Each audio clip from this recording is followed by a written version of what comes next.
یہ میرے لیے ایک آنر ہے کہ اس دیش کے ایک سپر سٹار کے بازو میں بیٹھا ہوا ہوں جس کا نام ہے اسد زبیری.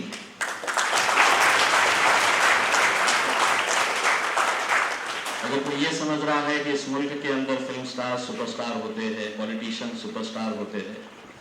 میں سمجھتا ہوں اسد زبیری اور جن جن لڑکے اور لڑکیوں نے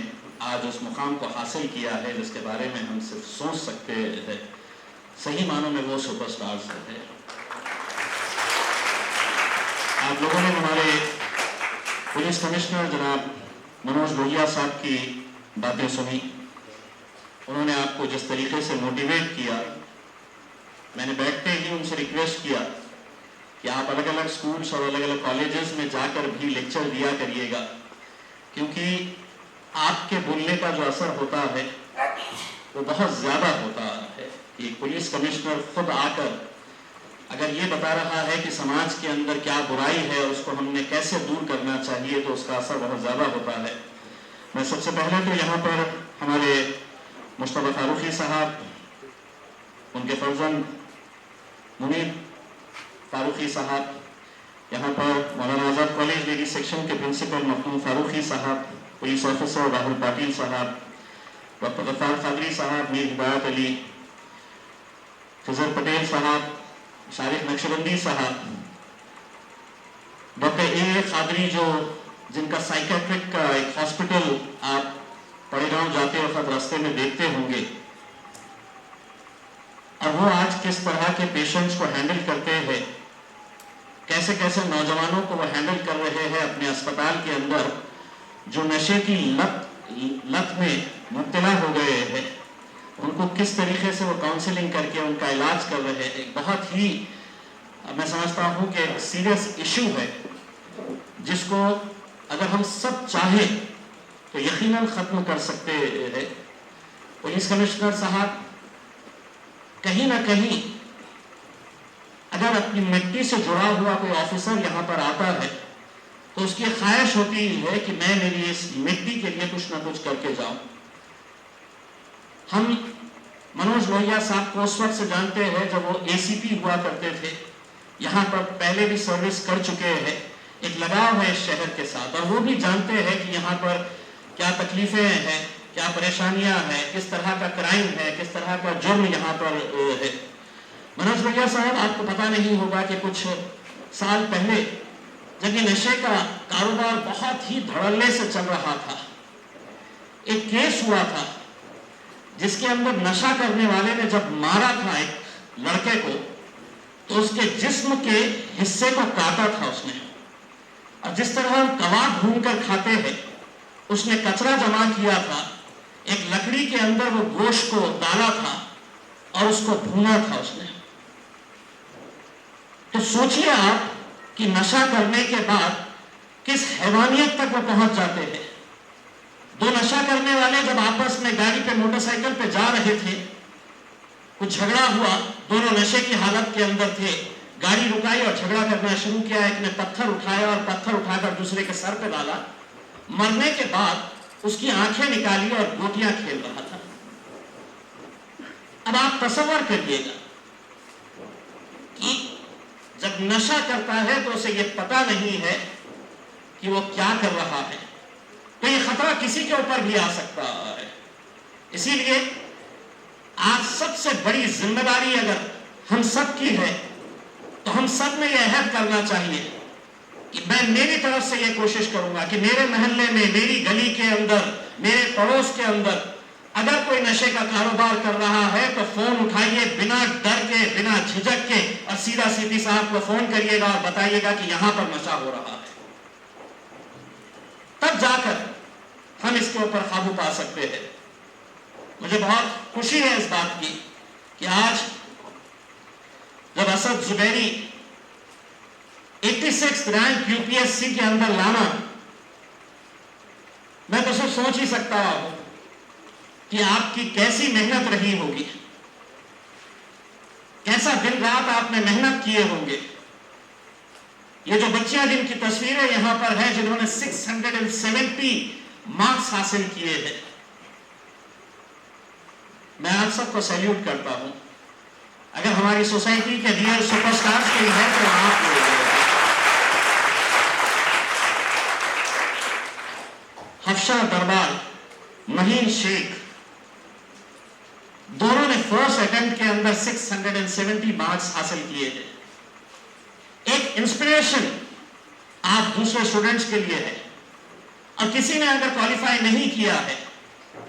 کسی کو لگا کہ نہیں میرا کیسا ہوگا، میں تو کوالیفائی نہیں کر پائی، میں آپ سے صرف اتنا کہنا چاہتا ہوں کہ nothing is impossible in this world۔ کچھ بھی چیز ناممکن نہیں ہے۔ اگر کسی کو لگتا ہے یہاں کچھ چیزیں تو ناممکن ہو سکتی ہے، جب بھی یہ خیال من میں آیا تو امتیاز جلیل کو اپنے من میں ڈال دینا اور یہ سوچنا کہ یہ آدمی کیسا MLA بن گیا، MP بن گیا آگے۔ لوگ کہتے تھے کہ نہیں ہو سکتا ہے، لیکن امپاسبل کو پاسبل کر سکتے ہیں اگر ہم محنت کریں، ایمانداری کے ساتھ کام کریں، لوگوں کے بیچ میں جائیں۔ مجھے اسد سے مل کے خوشی اس بات کی بھی ہوئی کہ وہ علی گڑھ سے تعلق رکھتے ہیں۔ انہوں نے جیسے ہی مجھ سے کہا کہ وہ علی گڑھ سے تعلق رکھتے ہیں تو مجھے ایسا لگا کہ میرا بہت قریب کا بندہ آ گیا ہے۔ آپ کا اور میرے علی گڑھ کا رشتہ یہ ہے کہ میری بیوی جو ہے وہ علی گڑھ مسلم یونیورسٹی سے پڑھ کے آئی ہے۔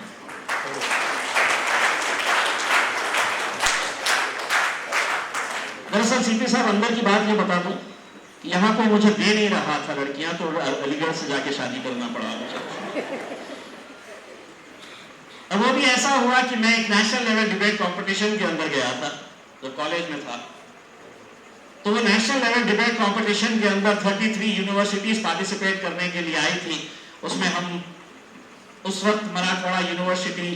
کے ہم اسٹوڈنٹس تھے، وہاں پہ گئے تھے، تو کوئی پہچاننا ہی نہیں تھا ہمارے کو کہ یہ کہاں سے آئے ہیں کر کے۔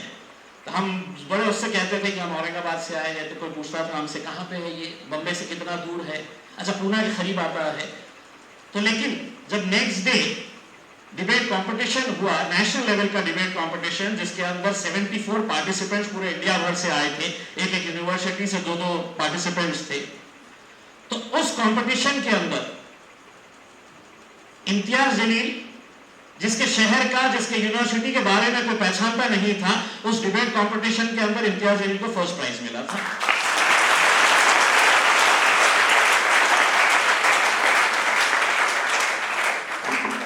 اب اس میں ہوا یہ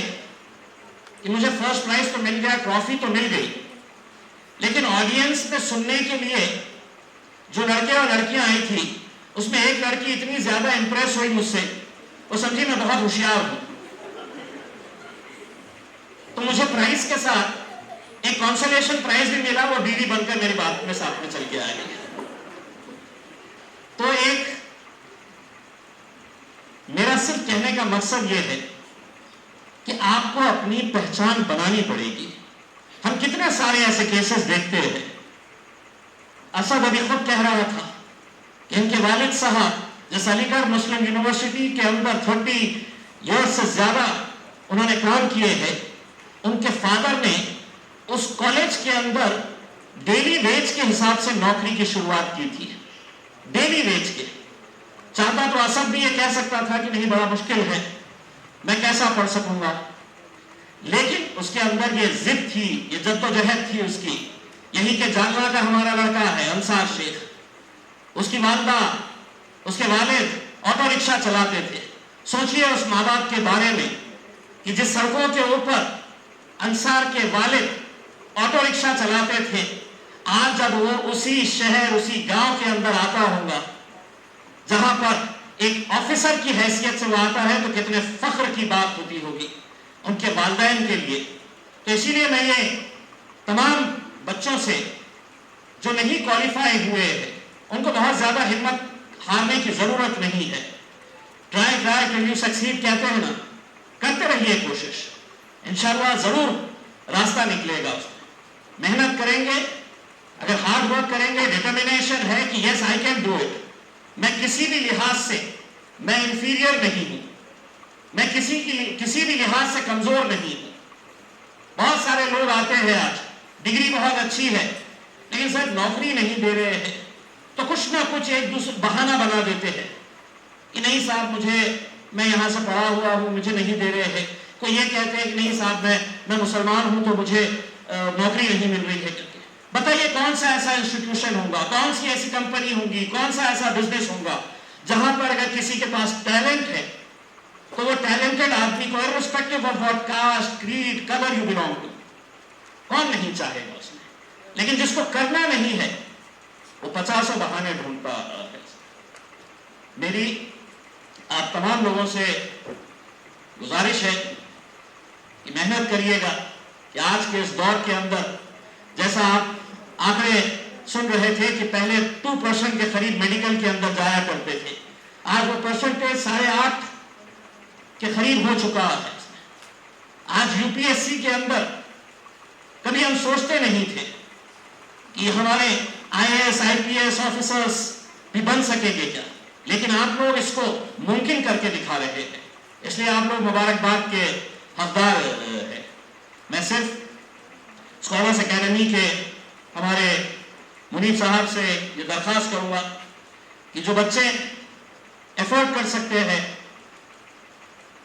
ان کو تو آپ یقیناً, لیکن اگر کوئی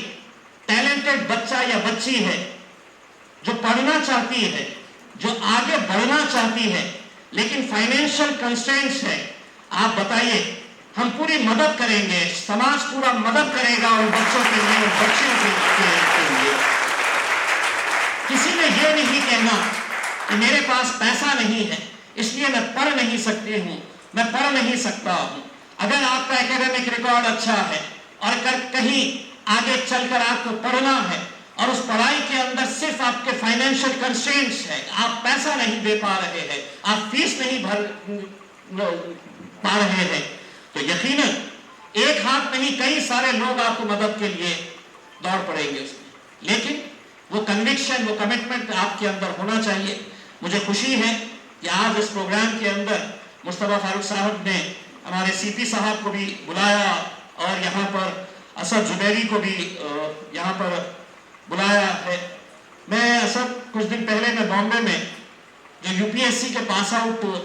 جو بچے تھے تو اسلام جمخانہ کے اندر ان کا فیلسٹیشن تھا, میں گیا تھا وہاں پر. تو ایک لڑکا بمبئی کا, جو میرے نام ذہن میں نہیں آ رہا, لیکن اس کے والد محمد حسین, بہت چھوٹی سی ٹپری جھوپڑی کے اندر رہنے والا, جب وہ بیٹھے ہوئے تھے تو میں جتنی دیر سٹیج کے اوپر بیٹھا تھا میں اس محمد حسین کو نہیں دیکھ رہا تھا, میں جھوپڑی میں جس باپ نے اپنے بچے کو ایسی پرورش دی کہ میں نے اپنی زندگی جھوپڑی کے اندر نکال دیا ہے, تجھے محلوں کے اندر رہنا ہے, تو محنت کر, تو میری نظر لگاتار اس باپ کی طرف تھی جو اتنا سینہ چوڑا تھا اس کا, اتنے فخر کے ساتھ وہ وہاں پر بیٹھا ہوا تھا کہ میرا بچہ آج مجھے کیسی عزت دلا رہا ہے, ورنہ اس شخص کی کوئی پہچان نہیں تھی, جھوپڑی میں رہنے والا ایک سادہ سا انسان. لیکن باپ کو بھی مبارکباد دینا چاہیے اور بچے کو بھی مبارکباد دینا چاہیے. اس بچے نے سوچا کہ میرے باپ نے اپنی زندگی پوری جھوپڑی کے اندر نکالی, چھوٹا سا کاروبار کر رہا تھا, اس میں چاہتا تو وہ بھی یہ کہہ سکتا تھا کہ میں کیسا کروں گا, میں آگے کیسا بڑھ سکتا ہوں, میرے پاس تو پیسہ نہیں ہے. لیکن اس نے بھی یہ طے کیا